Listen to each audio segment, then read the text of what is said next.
Assalamualaikum warahmatullahi wabarakatuh.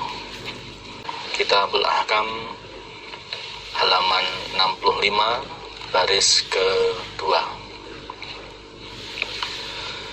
Bismillahirrahmanirrahim. Wa haddatsana Abu Quraib yaitu Muhammad ibnu Ala, wallahu sedangkan lafaz hadis lahu milik Abu Quraib atau Muhammad ibnu Ala. Hadatsana Ibnu Fudel an Abi Hazim an Abi Hurairah radhiyallahu an. Qala berkata siapa Abu Hurairah. Qala bersabda siapa Rasulullah sallallahu alaihi wasallam. Thalathun ada 3 perkara. Idza kharajna ketika keluar apa 3 perkara. Keluar maksudnya muncul atau terjadi. La yanfa'u maka tidak bermanfaat. La yanfa'u maka tidak bermanfaat. Nafsan pada diri maksudnya seseorang. Nafsan pada diri maksudnya seseorang. Opo imanuha keimanannya nafsu. Lam takun yang belum ada siapa nafsun. Lam takun yang belum ada siapa nafsun. Iku amanat beriman siapa nafsun. Amanat beriman siapa nafsun. Min qablu dari sebelumnya. Maksudnya sebelum munculnya 3 perkara ini. Au atau kasabat, maksudnya lam takun kasabat, belum mengerjakan siapa nafsun, belum mengerjakan siapa nafsun. Fi imaniha di dalam keimanannya nafsun. Fi imaniha di dalam keimanannya nafsun. Belum mengerjakan khairan pada kebaikan. Kebaikan berupa amal ibadah. Nabi bersabda, ada 3 perkara. Ketika 3 perkara ini keluar, ketika 3 perkara ini muncul, ketika 3 perkara ini terjadi, maka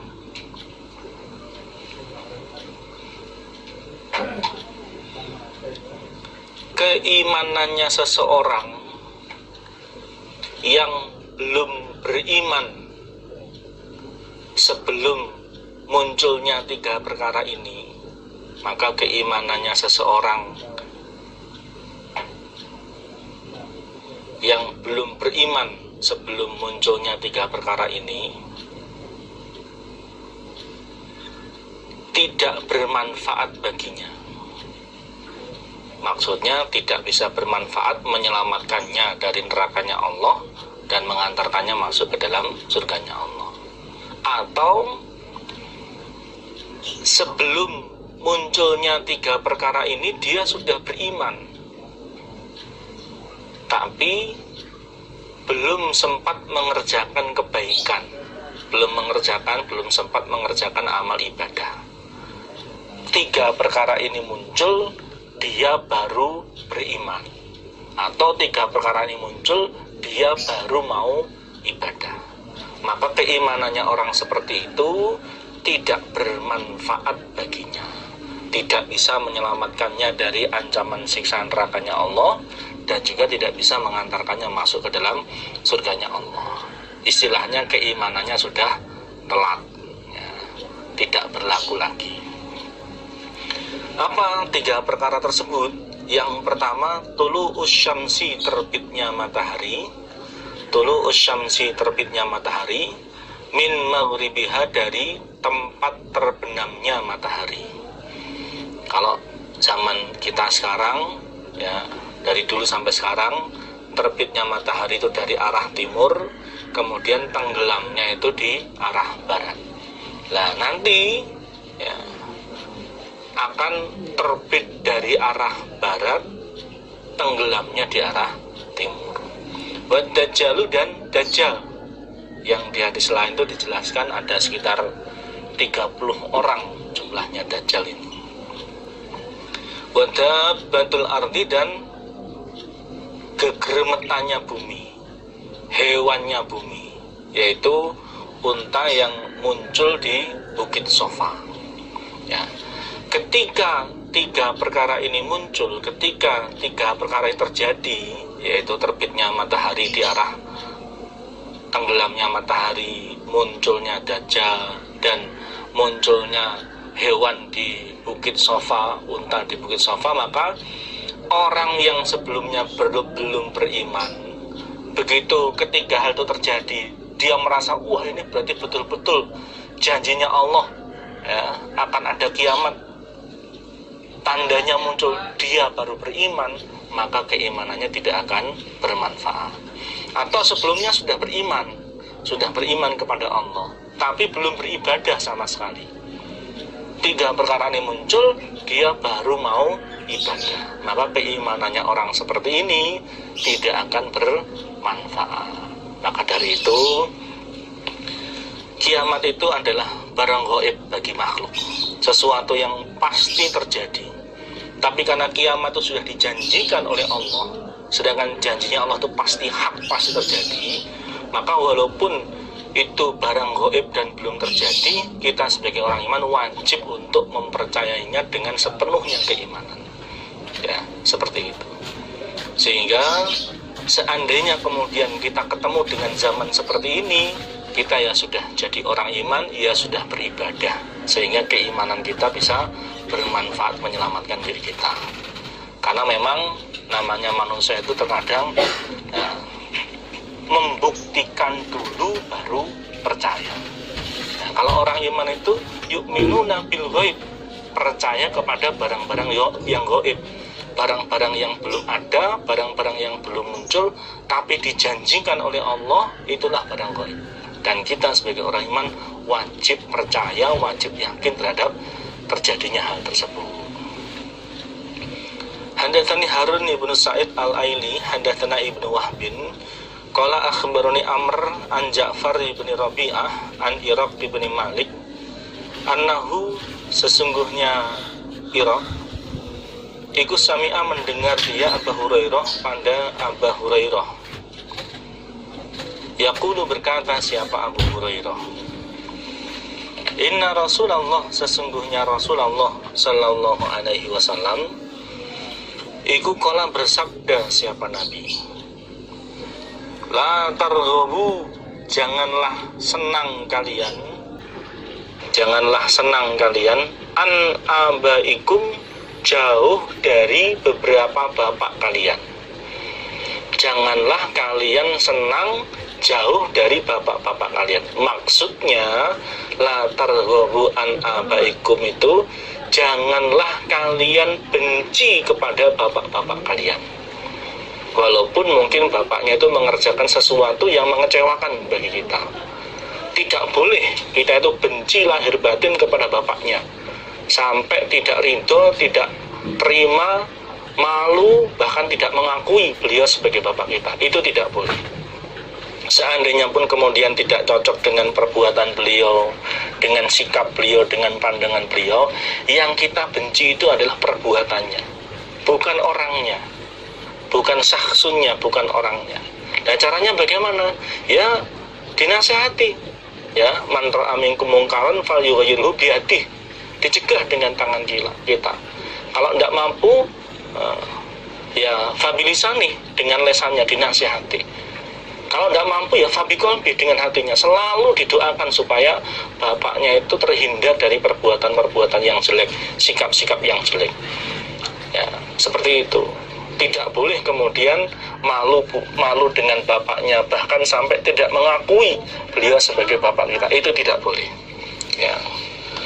Paman, maka barang siapa rohiba, yang senang dia an abihi, jauh dari bapaknya, maksudnya barang siapa yang benci kepada bapaknya, benci lahir batin kepada bapaknya, bahkan tidak mengakui beliau sebagai bapaknya, fahuwa, maka dia orang iku kufur. Ya. Barang siapa yang benci lahir batin terhadap bapaknya, bahkan sampai tidak mengakuinya sebagai bapak, maka dia adalah orang yang kufur. Kufur di sini maksudnya bukan kafir. Kufur di sini maksudnya dia mengerjakan dosa besar yang bisa mengantarkannya masuk ke dalam neraka. Bukan kafir, bukan kharijum minal milah, bukan. Ya. Artinya dosa besar yang bisa menyerumuskannya masuk ke dalam neraka. Dan apabila ada orang yang seperti ini, supaya dinasehati.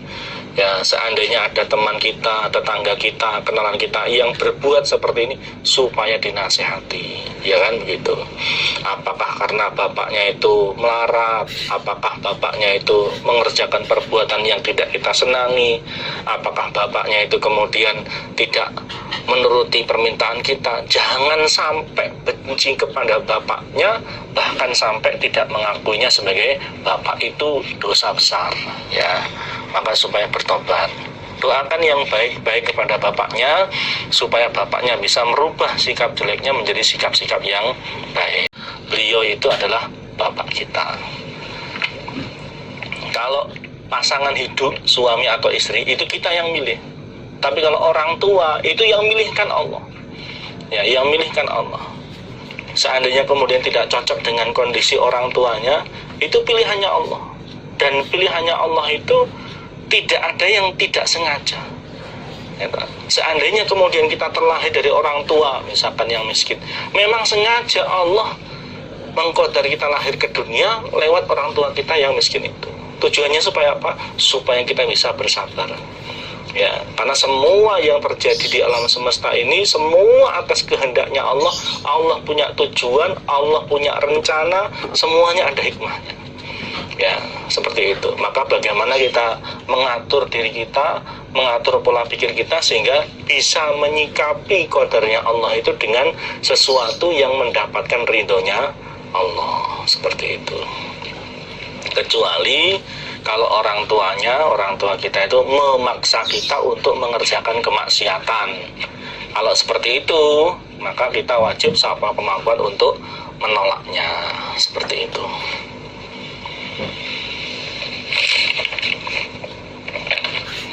Hadatsani Abu Thahir akhbarona Abdullah ibn Wahbin akhbaroni Laits an Ubaidillah ibn Abi Ja'far an Hamzah ibn Abdullah ibn Umar anahu sesungguhnya Hamzah iku sami'a mendengar siapa Hamzah abahu pada bapaknya Hamzah yaitu Abdullah ibn Umar. Yang perlu berkata siapa bapak? Berkata siapa Abdullah bin Umar. Qala bersabda siapa Rasulullah sallallahu alaihi wasallam. Ma yazalu tidak henti-henti, siapa ar-rajulu seorang laki-laki yas'alu minta siapa rajul an-nasa pada manusia, pada orang lain, hatta ya'tiya sehingga datang siapa rajul,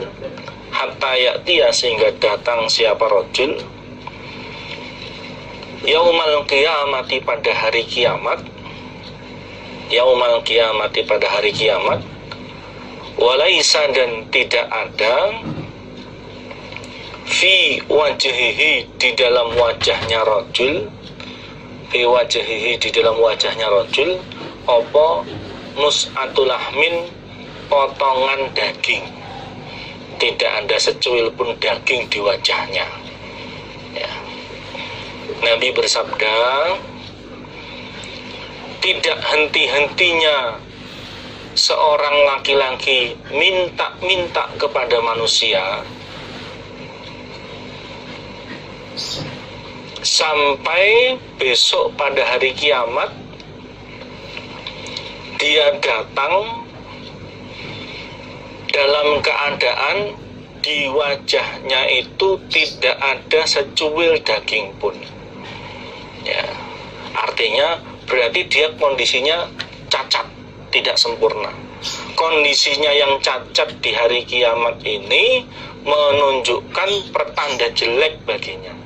Pertanda kalau hisapannya jelek, pertanda kalau dia akan menjadi ahli neraka. Jadi yang dimaksud di sini adalah meminta kepada orang lain itu kalau memang dia pantas, dia berhak, itu boleh. Contohnya fakir miskin itu meminta sedekah kepada yang kaya, itu boleh. Yang dimaksud di sini adalah orang yang sebenarnya tidak fakir, orang yang sebenarnya itu dia sudah berkecukupan, tapi dia punya kebiasaan selalu meminta kepada orang lain. Ya, nanti di belakang ada di hadis bawahnya ada penjelasannya. Ya, terus menerus begitu menjadi kebiasaan dia seumur hidupnya. Maka ancaman bagi orang yang seperti ini besok di hari kiamat adalah di wajahnya tidak ada secuil daging pun. Nah, ancaman seperti ini harus kita sikapi bahwa kita itu harus satu, mandiri, berusaha untuk mencari rezeki, untuk mencukupi kebutuhan sendiri. Jangan kemudian menggantungkan diri pada orang lain. Yang kedua, menghindari sifat rakus, menghindari sifat tamak, mengharapkan sesuatu yang bukan hak kita. Akhirnya apa? Kalau orang punya sifat tamak, akhirnya apa? Selalu minta-minta pada orang lain.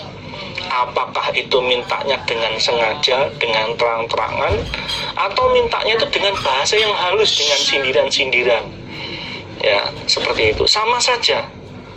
Hukumnya sama saja, ancamannya sama saja. Ya, seperti itu. Ini kalau mintanya kepada orang yang tidak punya kewajiban untuk meramut dia.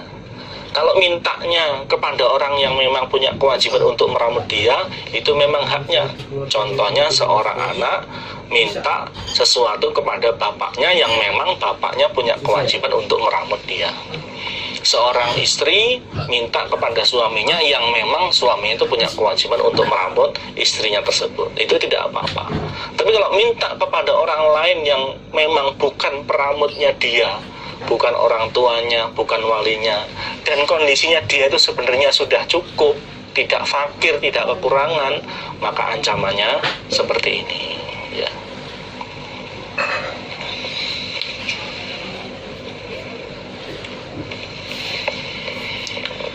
Hadatsana Abu Qurab wa Wasil ibnu Abdul A'la qala hadatsana Ibnu Fudail an Umarah ibn Qaqqa an Abi Zur'ah an Abi Hurairah radhiyallahu anhu.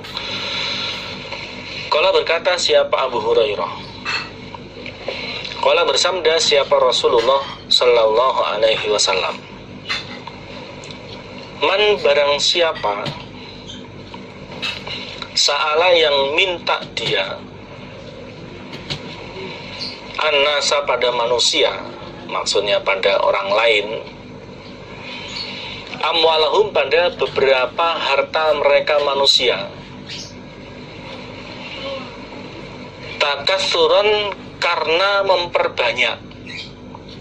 Maksudnya dia itu kondisinya tidak dalam keadaan fakir, tidak dalam keadaan kekurangan, sebenarnya sudah cukup. Dia minta harta kepada orang lain tujuannya untuk memperbanyak harta, untuk numpuk-numpuk harta. Ya, bukan karena memang fakir, bukan. Fa inna ma yas'alu, maka sesungguhnya minta dia jamron pada bara api. Jamron pada bara api. Nabi bersabda, barang siapa yang meminta kepada manusia pada harta mereka, barang siapa yang minta hartanya orang lain dengan tujuan untuk memperbanyak harta, bukan karena dia fakir, bukan karena dia kekurangan, ya, maka sesungguhnya yang dia minta itu adalah bara api. Artinya ini larangan, tidak boleh. Maka digambarkan seperti dia itu minta bara api. Memang kelihatannya dia senang karena bertambah hartanya, bertumpuk-tumpuk hartanya, tapi ketahuilah sesungguhnya itu adalah ancaman, ya, mandorot yang akan menjadi ancaman bagi dia besok di hari kiamat. Kalau sudah tahu begitu, maka fal yastaqillah, maka hendaklah menyedikitkan dia. Maksudnya menahan diri untuk tidak melakukannya lagi. Ya, berusaha untuk menahan diri untuk tidak lagi minta hartanya orang lain dengan tujuan untuk memperbanyak. Atau liyastakthir, hendak supaya memperbanyak dia. Maksudnya terus minta hartanya orang lain. Fal yastakilla au liyastakthir. Kalau dia sudah tahu bahwa dia minta hartanya orang lain tujuannya untuk memperbanyak harta itu sama dengan meminta bara api, maka sekarang silahkan. Apakah dia menyedikitkan di dalam minta harta kepada orang lain, atau dia memperbanyak di dalam minta harta kepada orang lain. Kalau dia menyedikitkan meminta, sudah tidak lagi meminta, ya berarti dia selamat. Tapi kalau dia terus-menerus meminta harta kepada orang yang bukan haknya, maka sama dengan menjerumuskan dirinya di dalam siksaan. Seperti itu.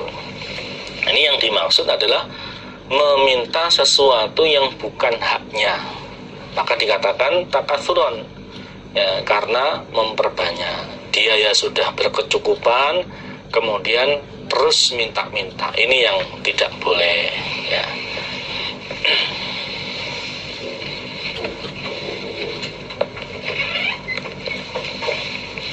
Wa haddatsani Abu Qurab, yaitu Muhammad ibnu Ala, haddatsana Abu Usamah, haddatsana Fudail ibnu Marzuq, haddatsani Adi ibnu Thabit an Abi Hazim an Abi Hurairah. Qala, berkata siapa Abu Hurairah, qala bersabda siapa Rasulullah sallallahu alaihi wasallam, ayuhan nas, wahai ingatlah manusia, innallaha, sesungguhnya Allah iku thayyibun, zat yang baik, tidak ada sisi jelek dari zatnya Allah. La yaqbalu, tidak menerima siapa Allah, tidak menerima dari manusia, illa, kecuali thayyiban, yang baik. Wahai ingatlah manusia, wahai ingatlah para sahabat, sesungguhnya Allah itu adalah zat yang baik, tidak ada si kejelekan di dalam zatnya Allah, dan Allah tidak menerima kecuali hanya yang baik. Maksudnya Allah tidak menerima dari manusia, ya, berupa zakatnya, berupa sedekahnya, kecuali yang baik, ya. Artinya bahwa kalau manusia berzakat, orang sedekah pada orang lain, yang ini niatnya karena Allah, yang diterima oleh Allah, yang diberi pahala oleh Allah dengan pahala yang sempurna, itu adalah sesuatu yang baik yang dizakatkan, sesuatu yang baik yang disedekahkan. Kalau zakat sengaja diambilkan yang jelek, maka pahalanya tidak akan sempurna. Kalau sedekah sengaja dipilihkan yang jelek, maka pahala dari Allah tidak akan sempurna. Yang mendapatkan pahala sempurna dari Allah adalah orang yang membayar zakat dipilihkan yang standar minimal, syukur-syukur yang baik. Orang sedekah standar minimal, syukur-syukur yang baik, jangan dipilihkan yang jelek. Wa innallaha, dan sesungguhnya Allah iku amara, perintah siapa Allah, al-mu'minina, pada orang-orang iman, bima, dengan apa-apa, bima, dengan apa-apa, amaro, yang perintah siapa Allah, bihi, dengan ma, al-mursalina, pada para utusan. Dan sesungguhnya Allah perintah pada orang-orang iman dengan apa-apa yang Allah perintahkan kepada para utusan. Allah memerintahkan pada orang iman dengan apa-apa yang Allah perintahkan pada para utusan. Artinya sesuatu yang Allah perintahkan pada para utusan, walaupun khitabnya yang diajak bicara itu adalah para utusan, maka perintah tersebut, hukum tersebut juga berlaku bagi umumnya orang iman. Contohnya di dalam ayat ini, faqala, maka berfirman siapa Allah, ini kalau firmannya Allah, Atau faqala, maka bersabda siapa Nabi, mencontohkan perintahnya Allah yang dimaksud di atas. Ya ayyuhar rusulu, wahai para utusan, di dalam surat Al-Mu'minun ayat 51. Kulu, makanlah kalian, minat thayyibati, dari beberapa yang baik, maksudnya yang halal, yang dihalalkan oleh Allah. Wa'malu, dan beramalah kalian, sholihan, pada amal yang baik. Wa'malu amalan sholihah. Ini sesungguhnya aku Allah, bima, dengan apa-apa, ta'maluna, yang mengerjakan kalian, ta'maluna, yang mengerjakan kalian, iku alimun, maha mengetahui. Di dalam surat Al-Mu'minun ayat 51. Wahai, ingatlah para utusan, makanlah kalian dari beberapa yang baik, yang halal, dan beramalah pada amal yang baik. Amal yang baik itu ya amal yang sesuai dengan yang Allah syariatkan. Sesungguhnya aku Allah mengetahui pada apa-apa yang kalian kerjakan. Walaupun dalam ayat ini yang diperintah oleh Allah adalah para utusan, namun ini juga berlaku bagi umumnya orang-orang iman. Yang pertama untuk makan yang halal, yang kedua untuk berbuat atau beramal yang baik, yang sesuai dengan syariat yang Allah turunkan. Kalau orang Islam ya sesuai dengan Quran dan Al-Hadis. Waqala, dan bersabda siapa Nabi, maksudnya menyebut firman-Nya Allah yang berhubungan dengan sabda Nabi di atas, atau langsung waqala, dan berfirman siapa Allah dalam surat Al-Baqarah ayat 172. Ya ayyuhalladzina, wahai ingatlah orang-orang,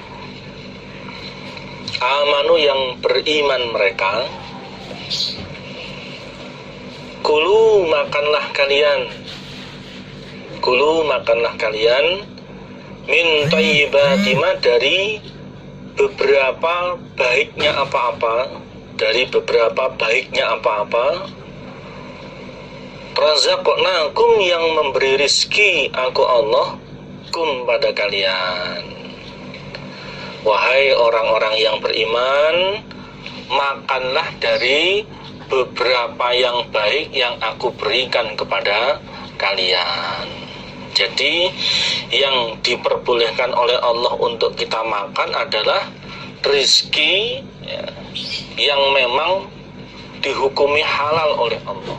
Jadi yang Allah ciptakan di muka bumi ini, ada yang diharamkan oleh Allah lewat ayat-ayatnya Allah maupun sunnah-sunnahnya Nabi, ada yang kemudian diharamkan oleh Allah. Nah, di antara yang ada di muka bumi ini yang Allah perintahkan untuk kita makan adalah sesuatu yang baik, sesuatu yang halal.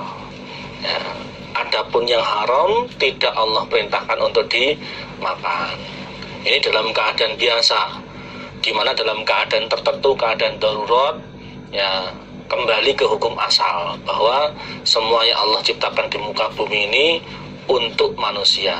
Contohnya mungkin dalam perjalanan kehabisan bekal makan, yang ada hanya makanan yang haram, dan apabila tidak makan justru malah mati. Nah, dalam keadaan darurat seperti itu, yang asalnya haram pun itu juga dimakfu oleh Allah untuk dikonsumsi. Contohnya mungkin makan bangkai, contohnya mungkin makan hewan yang diharamkan. Kalau dalam keadaan terpaksa, ya darurat seperti itu boleh. Itu pun hanya satu kali makanan dan tidak boleh bontot, tidak boleh dijadikan sebagai bekal seperti itu.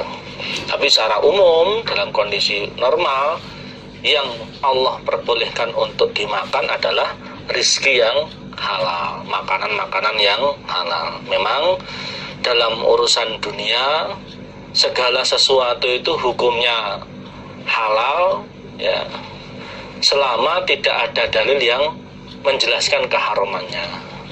Berarti makanan yang haram adalah makanan-makanan yang ada dalil dalam Al-Quran maupun dalam hadis bahwa makanan tersebut adalah haram. Dari beberapa ayat ada yang menjelaskan seperti khinzir, seperti maitah, seperti itu jelas itu haram. Tsumma dzakara, kemudian menceritakan siapa Nabi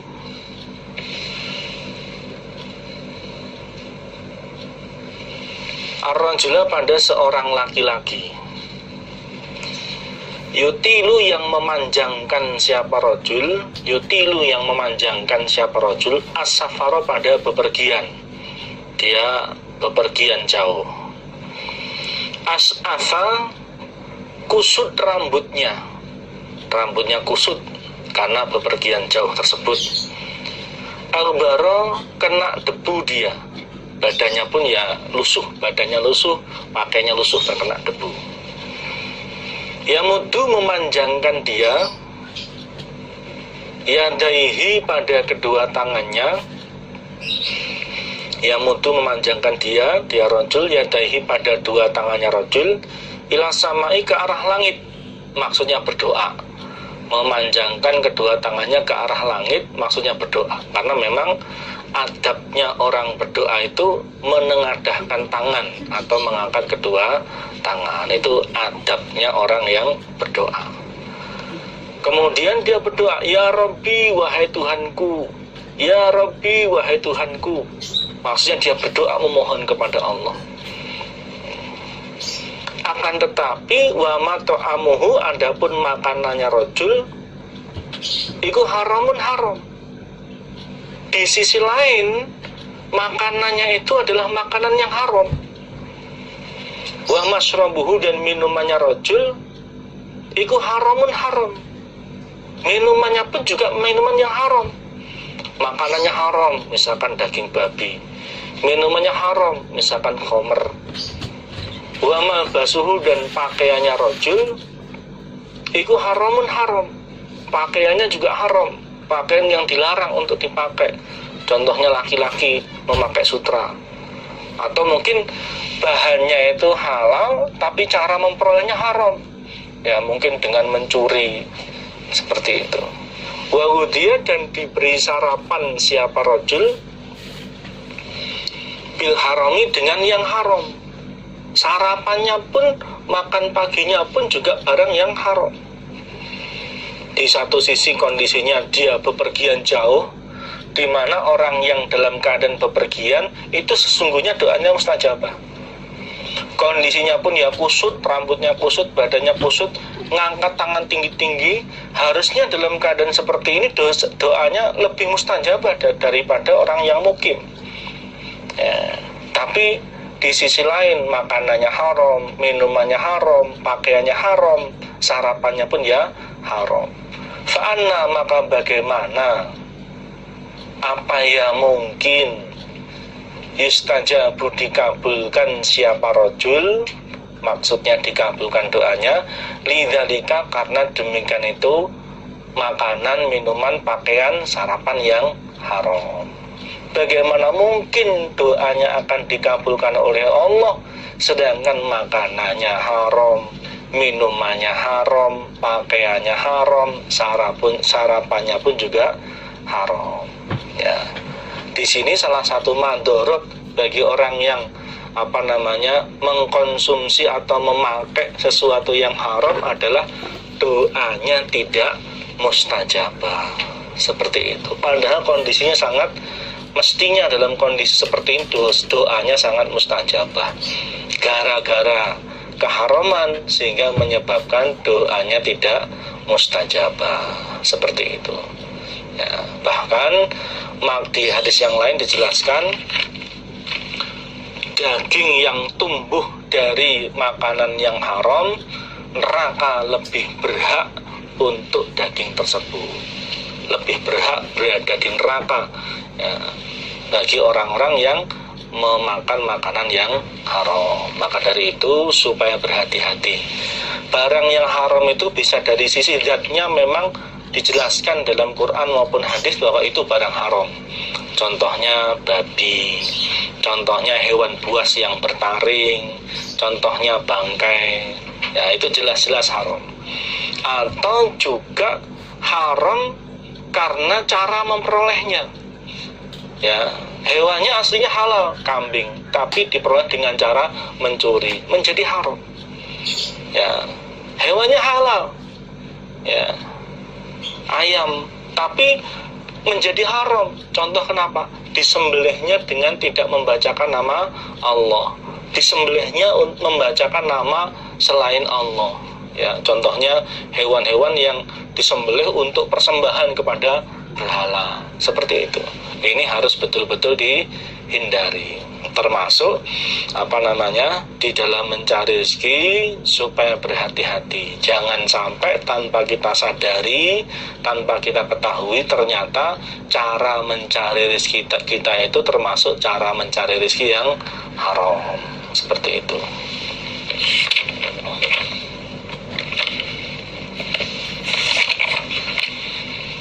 Hadatsana Yahya ibnu Yahya wa Zuhair ibnu Harbin wa Ishaq ibnu Ibrahim jami'an, kesemuanya an Jarir. Qala berkata siapa Yahya, akhbarona Jarir. Ya, kalau perawi yang lain selain Yahya, ya, Zuhair, Ishaq itu memakai lafaz an Jarir. Untuk Yahya itu lafadznya akhbarona. Bedanya periwayatannya Yahya dengan dua guru yang lain. Akhbaruna Jabir an Mansur an Syakik an Masruk an Aisyah qalat, berkata siapa Aisyah, an Aisyah radhiyallahu anha qalat, berkata siapa Aisyah, qala bersabda siapa Rasulullah sallallahu alaihi wasallam, idza anfaqat, ketika menginfakkan atau mensodakohkan, sama saja hukumnya, sopo almar'atu, seorang perempuan, maksudnya seorang istri, min to'ami baitiha, dari makanan rumahnya perempuan, makanan yang ada di rumahnya perempuan tersebut. Maksudnya seorang istri itu biasanya dia tinggal di rumah, kemudian suaminya yang pergi untuk cari maisha. Berarti makanan yang ada di rumahnya itu adalah hasil usahanya suami untuk nyukupi kebutuhan keluarganya.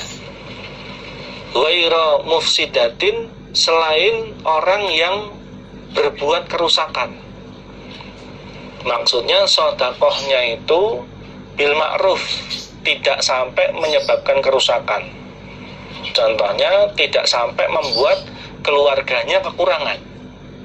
Ya, karena makanan di rumahnya cukup banyak, kemudian sebagian dia sedekahkan pada orang lain, kepada tamu atau kepada fakir miskin, kepada anak yatim, tapi jumlahnya tidak menyebabkan kerusakan. Artinya keluarganya tetap tercukupi. Karena maka ada laha bagi perempuan opo ajruha, pahalanya perempuan, bima sebab apa-apa, anfakot yang infak siapa perempuan, wali zaujiha, dan bagi suaminya perempuan opo ajruhu, pahalanya suami, wali zaujiha, dan bagi suaminya perempuan opo ajruhu, pahalanya suami, bima sebab apa-apa, kasaba yang bekerja siapa suami, walil khazin, dan bagi juru kunci. Juru kunci ini bendahara atau pelayan. Mislu dzalika, semisal demikian itu pahala, karena dia yang mengelola harta tersebut, atau dia pelayan tersebut yang memasak makanan tersebut. Pelayan kusu tidak mengurangi sopo ba'duhum, sebagian mereka antara istri, suami dan pelayan, ajra ba'din pada pahalanya sebagian yang lain, syai'an pada sesuatu, maksudnya sedikit pun sebagian mereka tidak mengurangi pahalanya sebagian yang lain. Artinya seandainya infak itu berupa diberi pahala 1000, katakanlah begitu, bukan berarti kemudian 1000 ini dibagi untuk 3 orang itu, bukan, melainkan istri dapat pahala 1000 karena dia yang memberikan, mensodakohkan makanan tersebut. Suami dapat pahala 1000 karena makanan itu hasil kerjanya dia. Pelayan pun juga dapat pahala 1000 karena dia yang masak. Seperti itu. Nah, di sini menunjukkan bahwa bagi seorang istri boleh untuk menyodakohkan makanan yang ada di rumahnya kepada orang lain, ya, tanpa izin suami maupun dengan izin suami, dengan syarat tidak menjadikan kerusakan. Contohnya adalah tidak menyebabkan penghuni rumahnya kemudian kekurangan makanan. Nah, ini boleh. Dan semua orang ini masing-masing dapat pahala yang sempurna dari sedekah tersebut, karena masing-masing punya peran di dalam sedekah tersebut. Ya, bahkan seandainya kemudian ini ada pihak lain yang juga berperan juga, misalkan anaknya disuruh untuk mengirimkan sedekah tersebut, maka yang mengirimkannya juga dapat pahala. Artinya dari sebuah sedekah, semua orang yang terlibat di dalam sedekah tersebut itu mendapatkan pahala dari sedekah tersebut dengan pahala yang sempurna, ya, seperti itu. Baik istrinya, suaminya, pelayannya, atau mungkin ketika nyuruh anaknya, gitu, semua juga dapat pahala tanpa mengurangi pahalanya orang yang lain.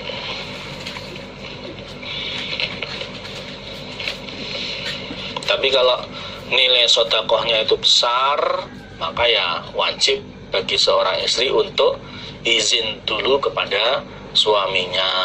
Mungkin mau menyedekahkan perhiasannya kepada orang lain. Nah, ini ya wajib untuk izin kepada suaminya. Kalau nilainya kecil, sedekahnya nilainya kecil, misalkan memberikan beberapa porsi makan kepada orang yang membutuhkan, itu seandainya tidak izin sama suami pun itu boleh. Izin lebih baik. Hadatsana Musa ibn Ismail, hadatsana Wahab, hadatsana Hisham an Abi an Hakim ibn Hizam radhiyallahu anin Nabi, dari Nabi sallallahu alaihi wasallam, qala bersabda siapa Nabi, al-yadul ulya, adapun tangan yang di atas, maksudnya al-mu'ti, orang yang memberi sedekah, iku khairun, lebih baik, minal yadi, daripada tangan, as-sufla, yang bawah, maksudnya as-sa'il, orang yang minta atau orang yang menerima. Nabi bersabda, tangan yang di atas, maksudnya orang yang memberi, orang yang sedekah, itu lebih baik daripada tangan yang di bawah, maksudnya orang yang minta sedekah atau orang yang menerima sedekah. Maksudnya ya, jika mampu usahakan untuk sedekah kepada orang lain, itu lebih baik daripada kita minta kepada orang lain. Wa beda, dan memulailah engkau di dalam memberikan sedekah kepada orang lain, biman pada orang ta'ulu, yang meramut engkau, artinya menjadi tanggunganmu. Dan di dalam memberikan sedekah, mulailah pada orang yang kamu ramut, mulailah pada orang yang menjadi tanggunganmu. Contohnya, seorang laki-laki di dalam memberikan sedekah, ini yang paling awal kepada orang yang jadi tanggung jawab dia, ramutan dia, kepada istrinya, kepada anak-anaknya, kepada keluarganya, kerabatnya, ya, orang fakir miskin yang di sekitarnya. Seperti itu. Prioritasnya dirinya dulu, baru kemudian orang yang dia ramut, ya, istrinya, anaknya, kerabatnya, fakir miskin yang ada di sekitarnya. Karena tidak baik apabila dia sedekah kepada orang yang jauh, tapi ternyata orang yang jadi ramutannya malah kekurangan. Ini di dalam memberikan sedekah itu ada prioritas yang didahulukan. Wa khairus shadaqati, dan sebaik-baiknya sedekah iku an dhuhrihinan, dalam keadaan kaya. Dan sebaik-baiknya sedekah itu dalam keadaan kaya. Maksudnya kebutuhannya sudah tercukupi. Ketika kebutuhan dia pribadi dan orang-orang yang jadi tanggungannya sudah cukup, barulah kemudian sedekah pada yang lain. Ya. Bukan kemudian sedekah pada yang sana-sana, justru malah keluarganya kekurangan. Tidak seperti itu. Waman, dan barang siapa yasta'fif, yang berusaha terjaga dia, maksudnya tidak minta-minta kepada orang lain, yu'ifahu, maka akan menjaga hu padanya, yu'ifahu, maka akan menjaga hu padanya siapa? Allahu, Allah. Barang siapa yang berusaha untuk terjaga, berusaha untuk tidak minta-minta pada orang lain, padahal sesungguhnya seandainya dia minta itu ya pantas, maka Allah akan menjaga dia. Allah akan membuat dia bisa untuk tidak minta-minta kepada orang lain. Ya. Waman, dan barang siapa yastaghni, yang merasa cukup dia, merasa cukup dengan rizki yang ada padanya, yang dia miliki, tidak minta-minta pada orang lain, yuhnihi, maka akan memberi kekayaan atau mencukupi hi padanya siapa? Allahu, Allah. Barang siapa yang merasa cukup, maka Allah akan mencukupi kepadanya. Maksudnya di sini adalah bagaimanapun keadaan kita, jangan selalu mengandalkan sedekah dari orang lain, apalagi minta-minta kepada orang lain. Kalau ada orang sedekah, ya silahkan diterima, tapi berusaha untuk tidak minta-minta pada orang lain. Sebab apabila kemudian dia sudah berkecukupan tapi terus minta-minta karena sudah menjadi kebiasaan dan karakternya dia, justru malah akan jadi ancaman, seperti yang diterangkan di depan tadi, seperti itu. Waqala, dan berkata siapa? Ka'ab ibnu Malik, salah satu di antara 3 sahabat yang taubatnya karena tidak ikut perang itu ditunda, ya.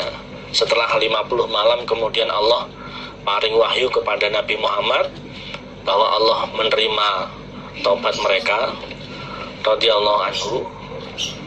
Qultu, berkata aku Ka'ab,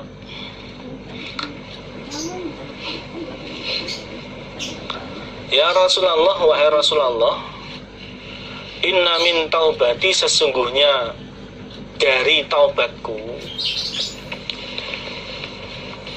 an khali'a, bahwa mencabut aku, maksudnya menyerahkan aku, min mali, dari hartaku, sodakotan, sebagai sodakoh, ilallahi, kepada Allah, wa ila rasulihi, dan kepada utusannya Allah sallallahu alaihi wasallam. Setelah Allah memberitahu kepada Nabi Muhammad bahwa Allah menerima tobatnya 3 orang itu, Ka'ab bin Malik, Murarah bin Rabi, Hilal bin Umayyah. Lalu Ka'ab berkata kepada Nabi, wahai Nabi, termasuk bagian dari tobatku, penyesalanku kepada Allah, yaitu aku menyerahkan seluruh hartaku menjadi sedekah untuk Allah Rasul, diserahkan ke sabilillah. Kalau bersabda siapa Nabi? Oh ya, jangan semua toh hartamu kamu sedekahkan. Amsik, menahanlah engkau, maksudnya tidak disedekahkan, alaika atas engkau, ba'du malika pada sebagian hartamu, pada sebagian hartamu. Fahuwa, maka adapun menahan sebagian harta, tidak semuanya yang disedekahkan, iku khairun, lebih baik laka bagimu daripada kamu sedekahkan semua sehingga tidak punya harta, sehingga kekurangan, dan akhirnya kemudian minta-minta pada orang lain. Lalu Nabi bersabda, tahanlah untukmu pada sebagian hartamu, jangan semua hartamu kamu sedekahkan. Artinya permohonannya Ka'ab bin Malik untuk mensedekahkan hartanya ke sabilillah sebagai bentuk bagian tobatnya Ka'ab kepada Allah Rasul itu diterima oleh Nabi. Ya, tapi Nabi menyarankan untuk tidak semua hartanya yang disedekahkan. Ada sebagian yang tetap ditahan.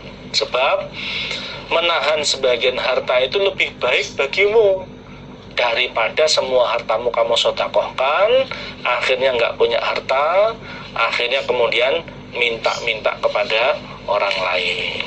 Ya. Qultu, berkata aku Ka'ab, fa ini, maka sesungguhnya aku iku umsiku, menahan aku, sahmi, pada bagianku, bagian dari harta jarahan, harta ghanimah, alladzi yang bi Khaybar, di daerah Khaybar. Lalu aku berkata, kalau begitu aku menahan bagianku yang ada di Khaybar. Kalau begitu Nabi, hartaku yang tetap aku pertahankan, tidak aku sedekahkan adalah kebunku yang ada di Khaybar, yang merupakan bagianku dari harta jarahan. Adapun yang lain semuanya aku sedekahkan untuk sabilillah. Seperti itu. Ini juga membuktikan bahwa jangan sampai kita menyedekahkan semua harta kita yang menyebabkan kemudian kita malah minta-minta kepada orang lain. Ya, seperti itu. Secara umum sedekah harta kepada orang lain itu ada batasannya. Contohnya bab wasiat. Bab wasiat itu ada batasannya, yaitu sepertiga, maksimal sepertiga dari harta. Tidak boleh lebih dari sepertiga. Secara umum begitu. Kenapa saya katakan secara umum? Karena ada juga sahabat yang kemudian mensedekahkan harta itu lebih dari sepertiga dan tidak dilarang oleh Nabi. Ya, kenapa? Ya, ada pertimbangan tertentu. Contohnya ini antara Umar bin Khattab sama Abu Bakar. Jadi Umar bin Khattab itu selalu berlomba-lomba untuk mengejar amalnya Abu Bakar. Nah, setiap beramal selalu kalah. Selalu Abu Bakar lebih banyak daripada Umar. Akhirnya suatu saat Umar berkata, aku akan menyedekahkan separuh hartaku untuk sabilillah. Nah, sehingga aku bisa menyalip amalnya Abu Bakar. Perasaannya Umar begitu. Ternyata besoknya Abu Bakar menyedekahkan seluruh hartanya untuk sabilillah. Ya, kalah lagi Umar bin Khattab. Dan itu tidak dilarang oleh Nabi. Artinya bahwa khusus untuk orang-orang tertentu yang sekiranya sedekah lebih dari sepertiga itu tidak menjadikan madharat baginya, termasuk tidak menjadikan madharat bagi keimanannya, itu tidak dilarang oleh Nabi. Itu berlaku untuk contohnya Umar bin Khattab sama Abu Bakar.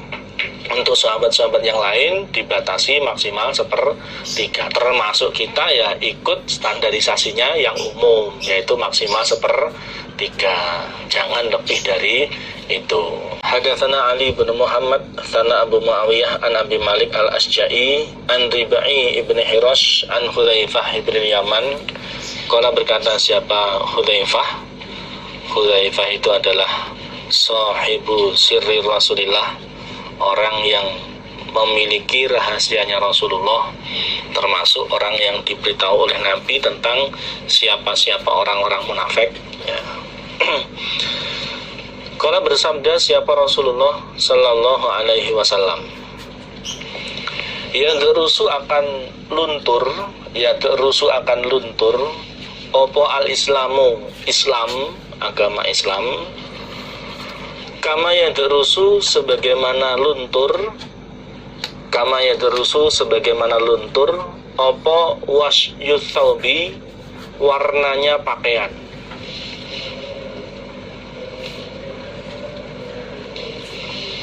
Hatta la yudra, sehingga tidak diketahui, ma apakah siamun, puasa, wala dan juga tidak diketahui, sholatun apakah sholat, wala dan juga tidak diketahui, nusukun apakah ibadah haji, wala dan juga tidak diketahui, sodakotun apakah sodakoh. Nabi bersabda, agama Islam ini akan luntur seiring berjalannya waktu, sebagaimana lunturnya warna pakaian, sampai tidak diketahui apakah itu puasa, apakah itu sholat, apakah itu ibadah haji, dan apakah itu sedekah. Sampai syariat-syariat utama dalam Islam pun tidak diketahui, saking lunturnya agama Islam, ya.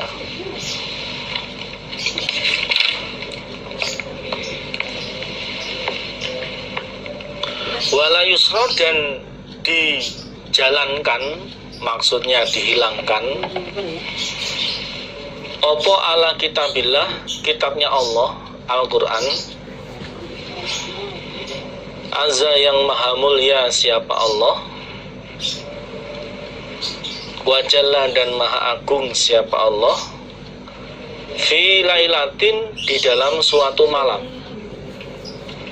Di suatu malam kitabnya Allah ini akan dijalankan, maksudnya dihilangkan oleh Allah dari muka bumi. Akhirnya falaya beko, maka tidak tertinggal, tidak tersisa, fil ardi, di dalam bumi, falaya beko, maka tidak tertinggal atau tidak tersisa, fil ardi, di dalam bumi, minhu, dari Al-Quran, minhu, dari kitabillah, opo ayatun, satu ayat pun, sehingga tidak ada satu ayat pun yang tersisa di muka bumi. Semua ayat-ayat Al-Quran hilang, ilmunya Al-Quran hilang. Watabeko, dan akan tertinggal sopo tawaifun, beberapa golongan, tawaifu, beberapa golongan, minan nasi, dari manusia, yaitu as-syaikhu, laki-laki tua, syaikhu, laki-laki tua, al-kabiru, yang sangat tuanya,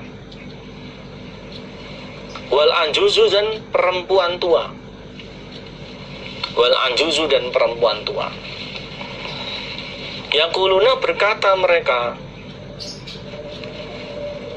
adrokna, menjumpai kami, abana, pada beberapa bapak kami, ala hadhil kalimah, atas ini kalimat, yaitu la ilaha illallah, kalimat la ilaha illallah, tidak ada Tuhan kecuali Allah. Fanahnu, maka kami, iku nakuluha, mengucapkan kami, ha, pada kalimat la ilaha illallah.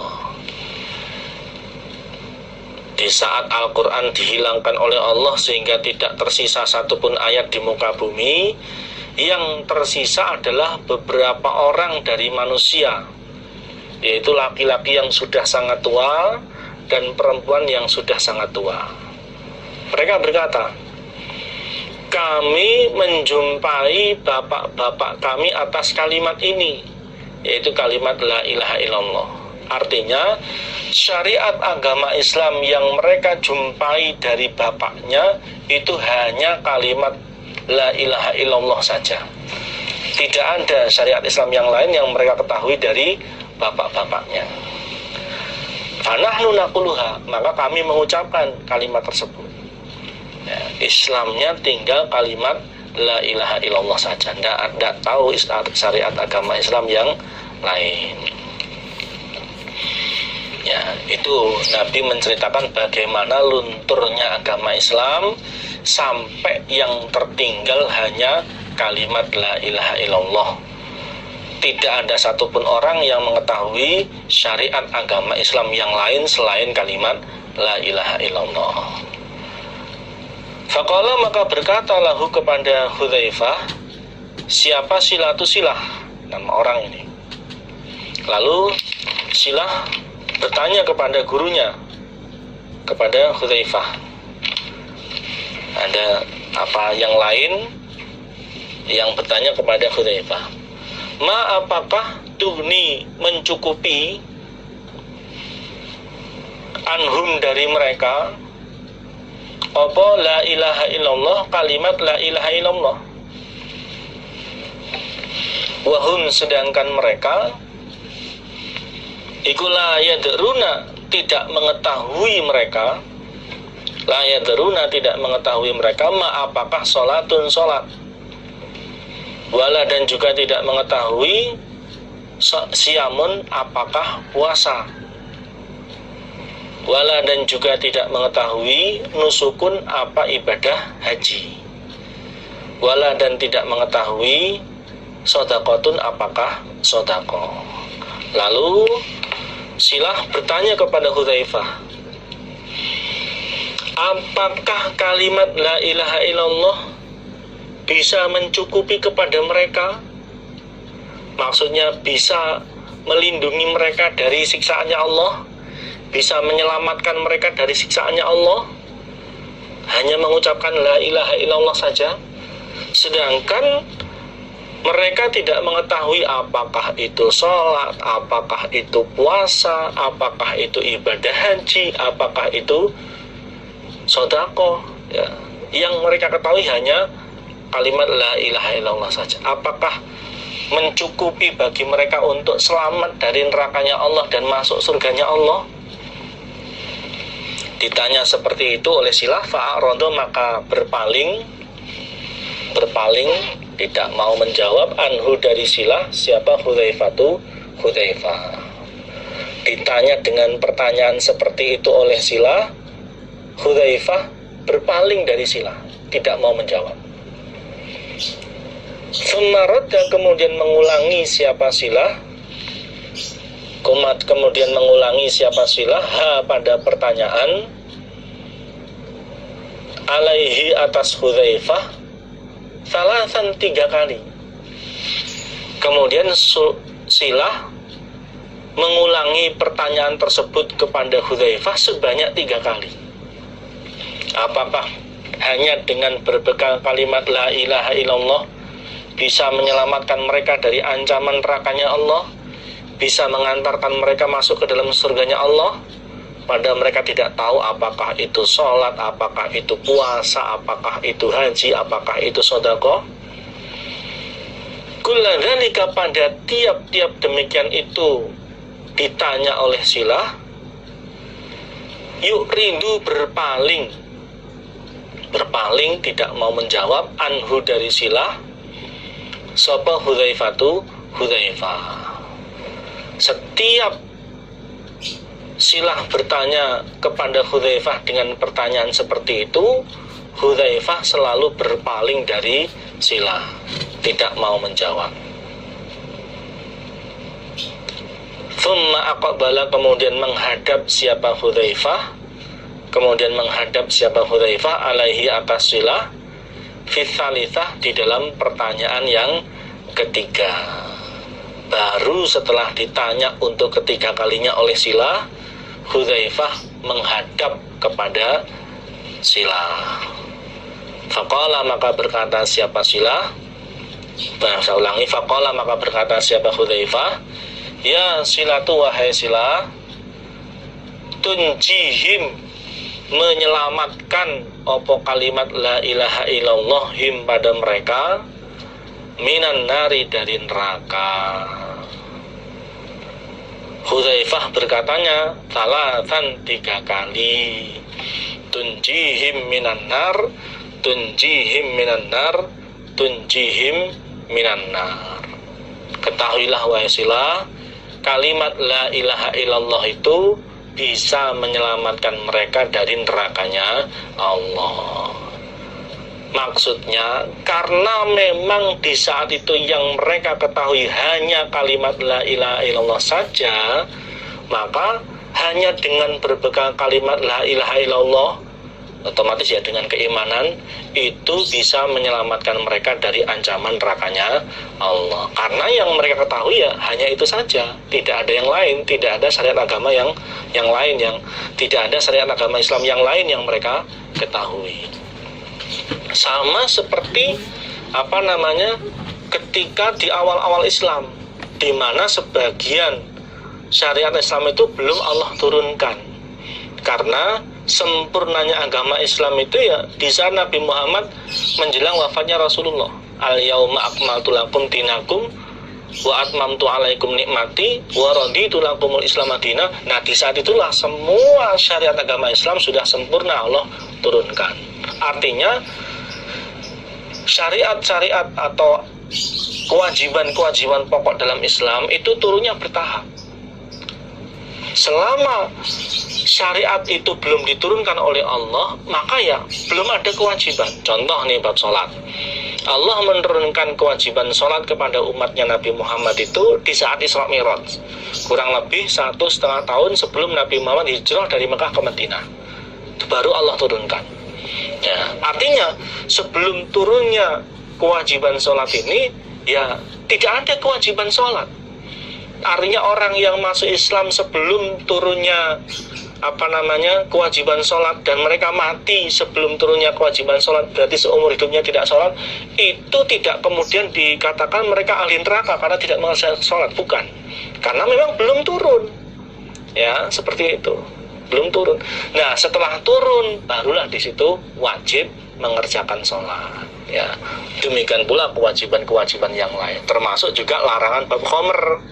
Ya, larangan bab khamr, sehingga para sahabat setelah Allah menurunkan ayat larangan khamr kepada Nabi Muhammad, sebagian bertanya, bagaimana dengan teman-teman kami yang mereka mati dalam keadaan khamr ada dalam perutnya mereka? Maksudnya mereka itu dulu ketika masih hidup mereka pernah minum khamr. Nah, ternyata khamr diharamkan oleh Allah. Nah, dijawab oleh Allah, ya tidak apa-apa, karena memang belum ada larangan. Di akhir zaman syariat yang diketahui hanya kalimat la ilaha illallah, karena yang diketahui hanya itu, maka ya bisa masuk surga. Kecuali kalau syariat-syariat agama Allah itu dia ketahui, kemudian dia menolak mengerjakannya, maka itu dosa besar, bahkan bisa merusak keimanannya, bisa membatalkan keimanannya, bisa mukhrijun minan millah, ya, mengeluarkannya dari agama Allah. Seperti itu. Maka ini supaya betul-betul dipahami, ini dalam keadaan yang diketahui di zaman itu hanya kalimat la ilaha illallah saja. Kalau zaman sekarang di mana sholat ya jelas kita masih tahu, ibadah haji ya jelas masih ada, terkait masih masa pandemi ini mungkin masih terbatas. Tapi kalau di saat seperti ini kemudian orang sengaja tidak sholat, orang sengaja tidak haji, padahal dia sudah berkewajiban, maka otomatis berbeda hisapannya dengan orang-orang yang dijelaskan di dalam hadis ini, ya seperti itu. Hadatsana Abu Bakar sana Abdul A'la an Ma'mar an Zuhri an Sa'id ibn Musayyab an Abi Hurairah, yarfa'uhu, memarfukan atau mengangkat siapa Abu Hurairah pada hadis. Maksudnya Abu Hurairah menyatakan bahwa kalimat-kalimat atau hadis yang dia sampaikan berikut ini adalah sabdanya Nabi Muhammad. Nah, karena ini adalah sabdanya Nabi Muhammad, qala bersabda siapa Nabi? Ya taqarabu berdekatan, maksudnya terasa dekat, terasa cepat. Opo azamanu zaman, waktu. Zaman atau waktu terasa singkat. Ya, setahun bagikan sebulan, sebulan bagikan seminggu, seminggu bagikan sehari, terasa cepat. Wayan kusu dan berkurang opo al ilmu, ilmu agama Islam. Terlepas kemudian semakin lama teknologi semakin berkembang, ilmu agama Islam semakin berkurang. Wa yulqa dan dijatuhkan opo as-suhu sifat pelit, dijatuhkan ke dalam hatinya orang Islam. Wa tadharu dan tampak merajalela opo afitanu beberapa fitnah, beberapa kerusakan, kemaksiatan, permusuhan, ketidakrukunan di kalangan orang Islam. Wayak suruh dan banyak opo al harju dan banyak terjadi harju. Kalau berkata mereka sahabat, ya Rasulullah, wahai Rasulullah, wama dan apakah al-harju, wahai Rasul, yang dimaksud harju itu apa? Kami kok belum bisa memahami maksudnya. Qala bersabda siapa Nabi, yang dimaksud harju iku al-qatlu, pembunuhan. Banyak terjadi pembunuhan. Ya, nyawa itu sudah tidak begitu berharga. Hanya karena masalah sepele, masalah kecil, orang berani, orang tega membunuh orang lain. Hanya gara-gara pengen menguasai hartanya saja, itu berani membunuh orang lain.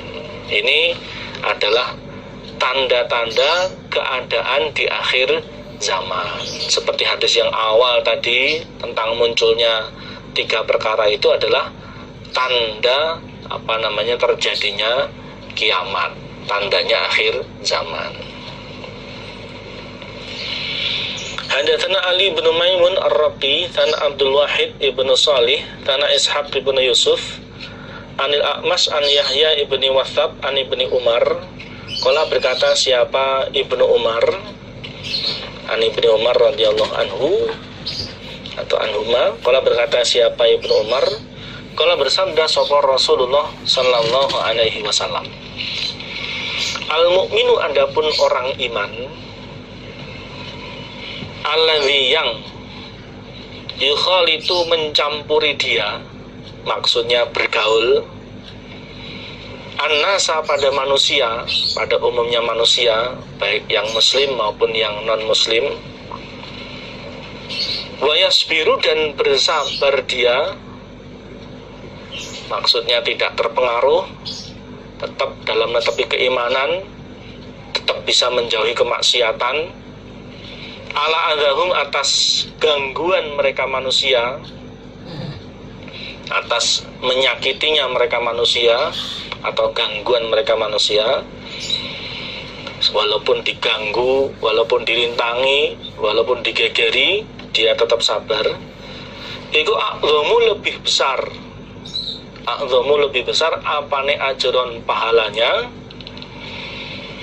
Ajron pahalanya minal mukmin daripada orang iman. Alladzi yang la yukhalitu tidak mencampuri dia, maksudnya tidak bergaul dia, annasa pada manusia, pada umumnya manusia. Wala yasbiru dan tidak bersabar dia mukmin, wala yasbiru dan tidak bersabar dia mukmin ala adahum atas gangguan mereka manusia. Nabi bersabda, orang iman yang bergaul dengan manusia, dengan orang lain, dengan masyarakat, dan bisa bersabar menghadapi gangguannya manusia, dan bisa bersabar menghadapi gangguannya manusia, pengaruhnya manusia, dia tetap dalam keimanan, dia tetap tertib ibadahnya, dia tetap jauh dari kemaksiatan, itu lebih besar pahalanya daripada orang iman yang tidak bergaul dengan manusia, tidak mau bergaul dengan manusia, dan tidak sabar menghadapi gangguannya manusia. Ya. Nih, kenapa? Karena pahala yang Allah berikan kepada kita itu tergantung dari kepayahan atau penderitaan kita. Ya. As-sawabu biqadri ta'ab. Pahala itu tergantung dari kepayahan di dalam mengerjakan ibadah. Nah, orang yang bergaul dengan manusia itu mendapatkan gangguan, menghadapi gangguan, dia bisa bersabar, itu otomatis pahala yang Allah berikan kepadanya lebih banyak daripada orang iman yang tidak bergaul dengan manusia dan tidak menghadapi gangguan dari mereka. Tapi di sini kita harus bisa mengukur kemampuan kita masing-masing. Kalau sekiranya terpengaruh, ya supaya bisa membatasi diri. Apalagi kalau jelas-jelas ada pengalaman orang lain bergaul dengan orang tertentu kemudian terpengaruh sehingga kemudian berbuat maksiat, terpengaruh sehingga kemudian ibadahnya teledor, terpengaruh sehingga kemudian kepahaman agamanya berubah. Ya, maka kita harus mengambil contoh dari kejadian-kejadian tersebut dengan menjaga diri tidak lagi bergaul kepada orang-orang yang bisa menyebabkan kita terpengaruh. Itu praktek menjaga diri sesuai dengan kemampuan kita masing-masing. Itu jauh lebih penting daripada sekedar ingin bergaul dengan umumnya manusia. Ya, seperti itu. Bergaul dengan orang lain itu boleh-boleh saja. Tapi harus punya prinsip. Prinsipnya harus bisa berpengaruh. Kalau bisa berpengaruh itu kita tetap istiqomah, bisa mengajak orang lain kemudian untuk tetap ibadah. Itu namanya berpengaruh. Jangan terpengaruh. Terpengaruh itu kita yang asalnya tertib ibadah kemudian mengerjakan maksiat. Kita yang asalnya tertib ibadah kemudian ibadahnya tidak tertib. Kita yang tetap dalam keimanan kemudian berubah kepahamannya, itu namanya terpengaruh. Ya, maka dari itu supaya menjaga dirinya masing-masing. Jangan bergaul, jangan membaca sesuatu yang jelas-jelas terbukti bisa merubah kepahaman agama kita. Hadatsana Suwaid Ibnu Sa'id Tana Marwan Ibnu Muawiyah an Abdul Hakam As-Sadusi Tana Syahr Ibnu Hausabin an Abi Umamah anna Rasulullah sesungguhnya Rasulullah sallallahu alaihi wasallam iku kala bersabda siapa Nabi, min syarrin nasi termasuk sejelek-jeleknya manusia, termasuk sejelek-jeleknya manusia apane manzilatan kedudukannya atau tempatnya indallahi di sisi Allah yaumal kiamati pada hari kiamat, yaumal kiamati pada hari kiamat abdun utawi seorang hamba adhaba yang menghilangkan dia akhiratahu pada akhiratnya abad,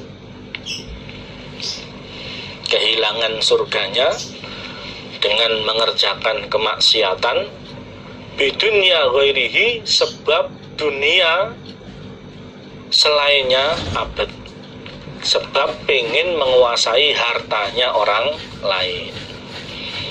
Nabi bersabda, manusia yang paling jelek kedudukannya di sisi Allah besok pada hari kiamat, manusia yang paling jelek kedudukannya di sisi Allah besok pada hari kiamat adalah seorang hamba yang menghilangkan akhiratnya sebab dunianya orang lain. Orang yang mengerjakan kemaksiatan, pelanggaran sehingga dia kehilangan surganya sebab ingin menguasai hartanya orang lain. Contoh nyatanya adalah orang yang merampok dan membunuh orang lain dengan tujuan untuk menguasai hartanya. Ya. Hanya karena ingin menguasai harta dunia, dia berani membunuh orang lain, dia berani berbuat maksiat. Sangat jelek kedudukannya di sisi Allah.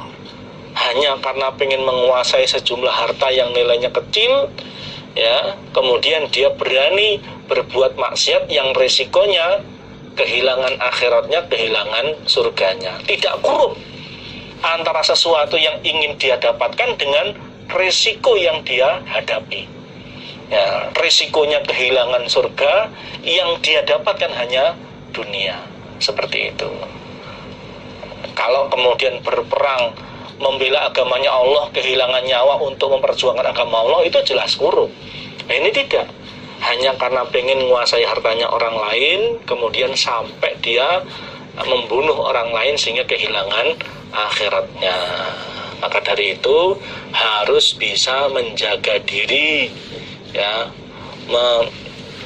memahamkan dirinya sehingga bisa memahami hukum-hukumnya Allah, sehingga di dalam bertindak itu tidak nuruti hawa nafsu. Jangan sampai kemudian mengerjakan kemaksiatan, ya, kehilangan surganya hanya gara-gara pengen menguasai hartanya orang lain. Prakteknya pun harta ini ya tidak bisa dia miliki karena ya dia dihukum. Contohnya di Indonesia ini ya kalau ketangkep ya hartanya tidak dia kuasai, tidak dia miliki, dia malah kemudian dipenjara atau bahkan mungkin dihukum mati. Kalau di negara Islam, hukum yang berdasarkan Islam otomatis ya dia kena hukum qisas seperti itu. Alhamdulillah.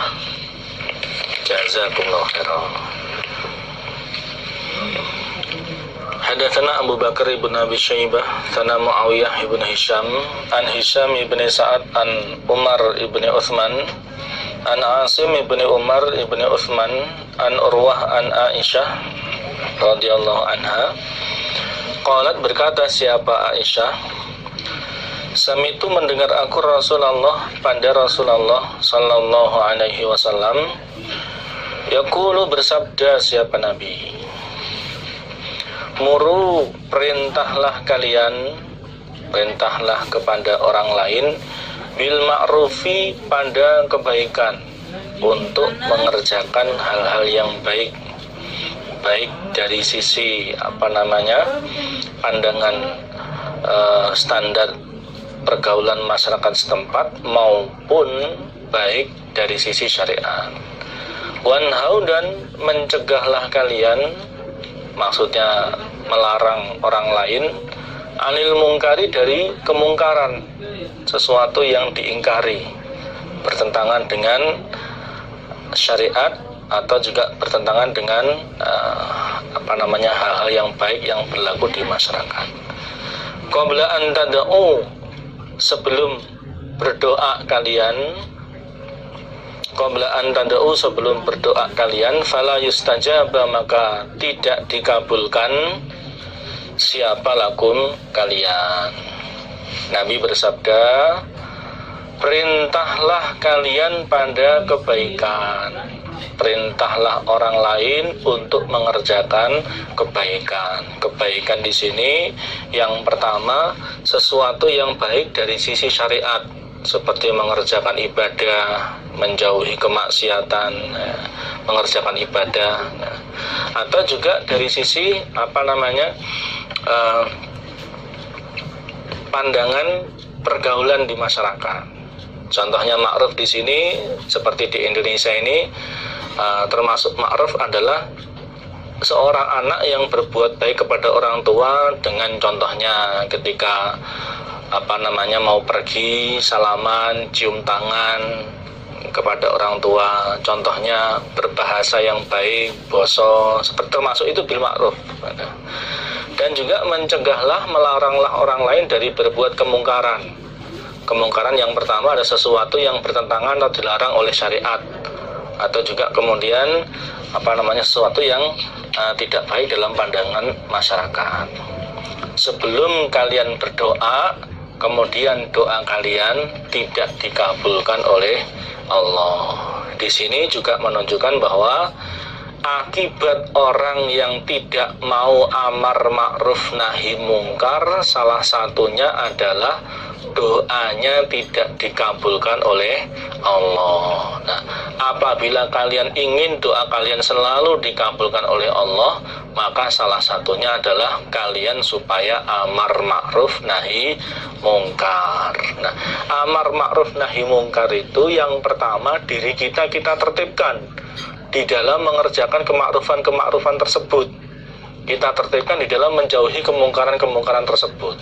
Karena tidak akan efektif kita amar ma'ruf kepada orang lain, nahi mungkar kepada orang lain, tapi di satu sisi kita sendiri tidak mengerjakan kemakrufan tersebut, di satu sisi kita justru malah mengerjakan kemungkaran tersebut. Ya, setelah dirinya tertib, dirinya baik, baru kemudian mengajak orang lain untuk mengerjakan kebaikan, menasihati orang lain untuk meninggalkan kemungkaran. Nah, orang lain ini yang utama adalah yang pertama ya, keluarganya.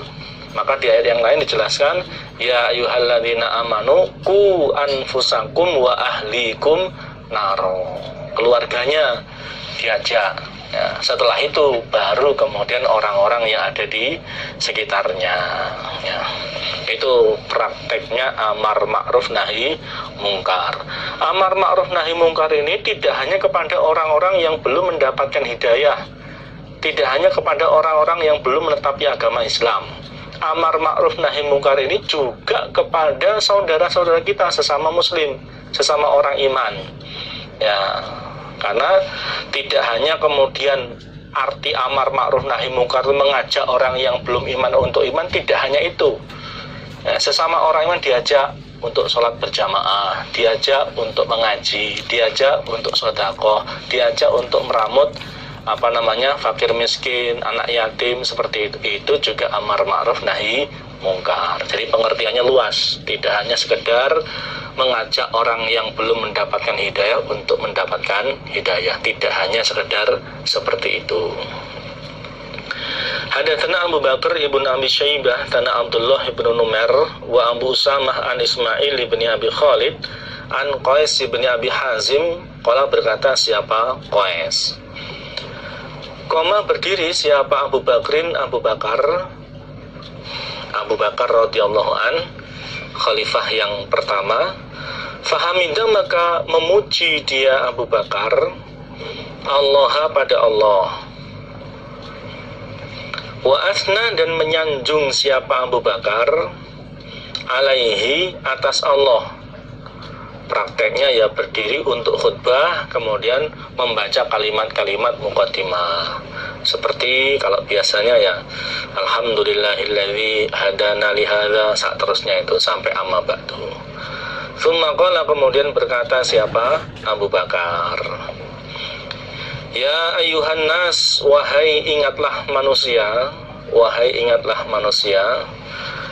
innakum, sesungguhnya kalian, iku taqra'una, membaca kalian,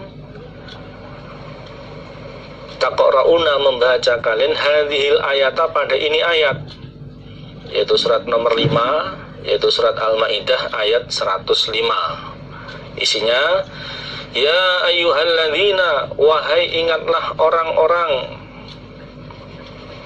ya ayyuhalladzina, wahai ingatlah orang-orang, amanu, yang beriman mereka, alaikum, menetapilah kalian, anfusakum, pada diri kalian, jagalah diri kalian supaya tetap di dalam keimanan. La yadurrukum, tidak membahayakan kum, pada kalian, La yadurrukum, tidak membahayakan kum pada kalian, siapa man orang. Dolla, yang sesat dia. Dolla, yang sesat dia. Idzah tadaitum, ketika mendapat petunjuk kalian. Idzah tadaitum, ketika mendapat petunjuk kalian, artinya beriman. Sesungguhnya ingatlah manusia, sesungguhnya kalian telah membaca ayat ini, yaitu surat Al-Maidah ayat 105. Ya ayyuhalladzina amanu alaikum anfusakum la yadurrukum man dhalla idzah tadaitum. Wahai orang-orang yang beriman, tetapilah diri kalian, jagalah diri kalian supaya tetap di dalam keimanan. Orang-orang yang sesat, dosa-dosanya orang yang sesat tidak akan membahayakan kepada kalian ketika kalian mendapat petunjuk. Nah, pengertian ayat ini, alaikum anfusakum la yadurrukum man dhalla, itu mansuh. Nasehnya idzah tadaitum. Idzah tadaitum di sini yang dimaksud adalah ketika kalian amar ma'ruf nahi mungkar. Ya, jagalah diri kalian, kemaksiatannya orang-orang yang sesat, dosanya orang-orang yang sesat tidak akan membahayakan kepada kalian ketika kalian sudah amar ma'ruf kepada mereka. Artinya, ketika kalian sudah amar ma'ruf kepada mereka, kok ternyata mereka tidak menerima ajakanmu, ya, mereka tetap berbuat maksiat, maka dosa kemaksiatan mereka itu tidak akan memberatkan kepadamu, tidak akan menimpa kepadamu. Nah, kalau dibalik pengertiannya, kalau ada orang-orang di dekat kita berbuat maksiat, kita diam saja, maka kita salah, kita berdosa. Ini menunjukkan wajibnya untuk amar ma'ruf nahi mungkar. Salah satu manfaat faidah kalau kita sudah amar ma'ruf nahi mungkar adalah, kalau kita sudah amar ma'ruf nahi mungkar ternyata orang-orang itu tidak mau, tidak menerima, mereka tetap berbuat maksiat, maka kita tidak terbebani dosa mereka. Tapi kalau kita tidak mau amar ma'ruf nahi mungkar, kemudian mereka berbuat maksiat, kita terkena dosa karena tidak amar ma'ruf. Wa inna, dan sesungguhnya kita, masih lanjutan ucapannya Abu Bakar, iku sami'na, telah mendengar kita Rasulullah pada Rasulullah sallallahu alaihi wasallam yaqulu, bersabda siapa Nabi, dan kita pun juga sudah pernah mendengar Nabi bersabda, innan nasa, sesungguhnya manusia, iku idza ra'au, ketika melihat mereka, al munkaro, pada kemungkaran, pada perbuatan maksiat, la yughayyiruna, tidak merubah mereka, hu, pada kemungkaran, tidak mau nahi mungkar, ausaka, maka hampir ayya ummahum, bahwa meratakan, hum, pada mereka manusia, siapa Allahu Allah, biikobihi, pada siksaannya Allah. Kita telah mendengar Nabi bersabda, sesungguhnya manusia ketika mereka melihat perbuatan mungkar, kemudian mereka tidak berusaha untuk merubah kemungkaran tersebut, membiarkan orang lain berbuat maksiat, mungkin dengan ngomong, mereka kan sudah tahu dosanya sendiri, untuk apa diberitahu, misalkan begitu, maka hampir-hampir Allah meratakan siksaannya untuk mereka. Artinya yang disiksa oleh Allah tidak hanya orang-orang yang berbuat maksiat saja. Orang-orang yang tidak berbuat maksiat dan mereka tidak peduli, tidak nahi mungkar, itu pun juga akan terkena siksaan dari Allah. Inilah akibat yang akan dialami oleh orang-orang iman yang melihat di sekitarnya ada orang yang berbuat maksiat, kemudian dia tidak peduli, dia tidak nahi mungkar, maka dia akan ikut terkena siksaan dari Allah. Seperti itu. Kesalahannya adalah dia tidak nahi mungkar, dia tidak merubah kemungkaran tersebut. Seperti ceritanya orang-orang Bani Israel dulu, ketika Allah melarang orang untuk cari ikan di hari Sabtu, karena hari Sabtu adalah hari yang khusus untuk ibadah. Saat itu terjadi, orang-orang waktu itu terbagi menjadi 3 golongan. Yang pertama adalah orang-orang yang mereka dengan sengaja melanggar larangan Allah tersebut. Mereka di hari Sabtu yang harusnya khusus untuk ibadah, mereka mencari ikan di laut. Yang kedua adalah orang-orang yang tidak mencari ikan, tapi mereka tidak nahi mungkar, tidak melarang. Ya, mereka kan sudah tahu dalilnya sendiri, ya biarkan saja, seperti itu. Yang ketiga adalah orang-orang yang tidak mencari ikan dan mereka menasehati kepada teman-temannya yang melanggar, yang mencari ikan. Yang disiksa, yang disalahkan siapa? 2 golongan, yaitu orang yang melanggar, yang mencari ikan, dan orang-orang yang tidak mencari ikan, tidak melanggar, tapi dia tidak nahi mungkar. Ini juga salah. Yang tidak salah adalah ya dia tidak mencari ikan dan juga dia nahi mungkar. Jadi tidak cukup kita hanya diam saja, itu tidak cukup. Ya, harus mau bertindak untuk merubah kemungkaran, pelanggaran, kemaksiatan yang terjadi di sekitar kita, yang dilakukan oleh orang-orang yang ada di sekitar kita. Kalau kita sudah nahi mungkar seperti itu, kok ternyata mereka tidak mau menerima, tetap berbuat maksiat, nah kita tidak ikut terkena dosa. Hadatsana Imran ibnu Musa, amba'ana Hammad ibnu Zaid, Tana Ali ibnu Zaid, an ibni Jada'an, an Abi Nadrah, an Abi Sa'id al-Khudri, anna Rasulullah, sesungguhnya Rasulullah sallallahu alaihi wasallam, iku koma berdiri siapa Nabi, khatiban dengan orang yang khutbah. Nabi berdiri untuk khutbah, untuk nasihat. Fakana maka ada fima di dalam apa-apa, qala yang bersabda siapa Nabi, termasuk isi khutbahnya Nabi, yaitu ala ingatlah, la yamna'anna janganlah mencegah sungguh, la yamna'anna janganlah mencegah sungguh, rajulan pada seorang laki-laki, rajulan pada seorang laki-laki, opo haibatun nasi takut pada manusia, rasa takut pada manusia,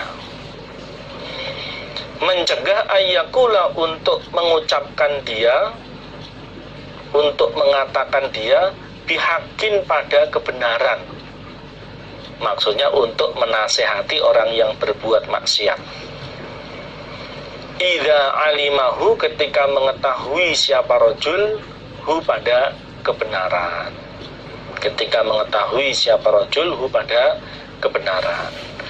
Termasuk isi khutbahnya Nabi, termasuk isi nasihatnya Nabi adalah ingatlah, ketahuilah, rasa takut pada manusia jangan sampai mencegah seorang laki-laki untuk mengucapkan kebenaran ketika dia mengetahui kebenaran tersebut. Artinya ketika dia melihat ada orang yang berbuat maksiat, maka dia supaya menyampaikan, dia supaya nasihat, dia supaya nahi mungkar. Jangan sampai rasa takut kepada manusia, khawatir nanti dia dimarahi, khawatir nanti dia dihukum, khawatir nanti fasilitasnya dikurangi dan sebagainya, menyebabkan dia tidak mau nahi mungkar. Jangan sampai terjadi. Ya. Kalau dalam hadis lain Nabi menyatakan kulil haqqa walau kana murron. Ucapkanlah kebenaran walaupun kebenaran itu pahit. Maksudnya resikonya berat buat dia. Kalau berkata siapa perawi Abu Nadroh mendengar sabda Nabi tersebut, maksudnya di saat menceritakan sabda Nabi tersebut, fabaka, maka menangis siapa Abu Sa'idin, Abu Sa'id. Setelah Abu Sa'id menceritakan hadis ini kepada Abu Nadroh, dia itu menangis tanda kalau dia itu sedih. Waqala, dan berkata siapa Abu Sa'id, qad wallahi, sungguh demi Allah, ra'aina melihat aku asya'a, pada beberapa perkara dari kemungkaran, kemaksiatan yang terjadi di sekitarku, yang dikerjakan oleh orang-orang di sekitarku. Tapi fahibna, maka takut untuk mengucapkan kebenaran, takut untuk nahi mungkar. Setelah Abu Sa'id menceritakan isi khutbahnya Nabi ini, kemudian dia menangis. Lalu dia berkata, demi Allah, aku telah melihat beberapa perkara kemungkaran yang terjadi di sekitarku, tapi aku takut untuk nasihat. Berarti aku kenean sabdanya Nabi ini. Ya. Maka di sini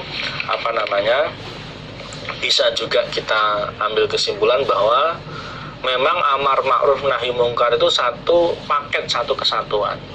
Tapi ternyata risiko nahi mungkar itu jauh lebih berat daripada amar ma'ruf. Mengajak orang, memerintahkan orang untuk mengerjakan kebaikan itu banyak orang yang mampu. Orang nasihat untuk tertib ibadah, orang nasihat untuk tertib sholat, orang nasihat untuk ngajak sedekah, itu banyak. Nah, karena memang risikonya tidak berat. Tapi orang nahi mungkar ini butuh keberanian. Karena kalau yang mengerjakan kemungkaran itu mungkin orang yang punya pangkat, orang yang punya kekuasaan, orang yang punya harta, lebih-lebih kita berada di bawah naungannya orang yang berbuat kemaksiatan tersebut, butuh keberanian ekstra untuk menyampaikan hal tersebut, untuk nasihat hal tersebut. Ya, maka tapi ya walaupun berat seperti ini, otomatis pahalanya juga sangat besar. Maka di hadis yang lain Nabi juga mengatakan bahwa al-mutamasiku bisunnati inda fasadi ummati kaqobadin alal jamr kal mujahidi fisabilillah. Orang yang berpegang teguh pada sunnahku, ya, di saat rusaknya umatku, itu seperti orang yang memegang bara api berat, seperti orang yang berperang di dalam agama Allah berat, termasuk nahi mungkar ini. Nah, maka dari itu minimal kita itu bisa tertib ibadahnya. Yang pertama, kita dan keluarga kita. Yang kedua, kita bisa amar ma'ruf kepada orang-orang lain. Ya, kita mampu untuk amar ma'ruf kepada orang lain. Kemudian yang ketiga, mampu untuk nahi mungkar. Jangan sampai karena kita punya kekhawatiran, wah nanti saya dimusuhi, wah nanti saya akan diginikan sehingga tidak berani untuk nahi mungkar. Alhamdulillah, jazakumullahu khairan. Insyaallah sekian materi yang bisa kita sampaikan pada kesempatan pengajian kita kali ini. Ada kurang lebihnya mohon maaf yang sebesar-besarnya. Alhamdulillah, jazakumullahu khairan. Akhiru qouli hadza, wassalamualaikum warahmatullahi wabarakatuh.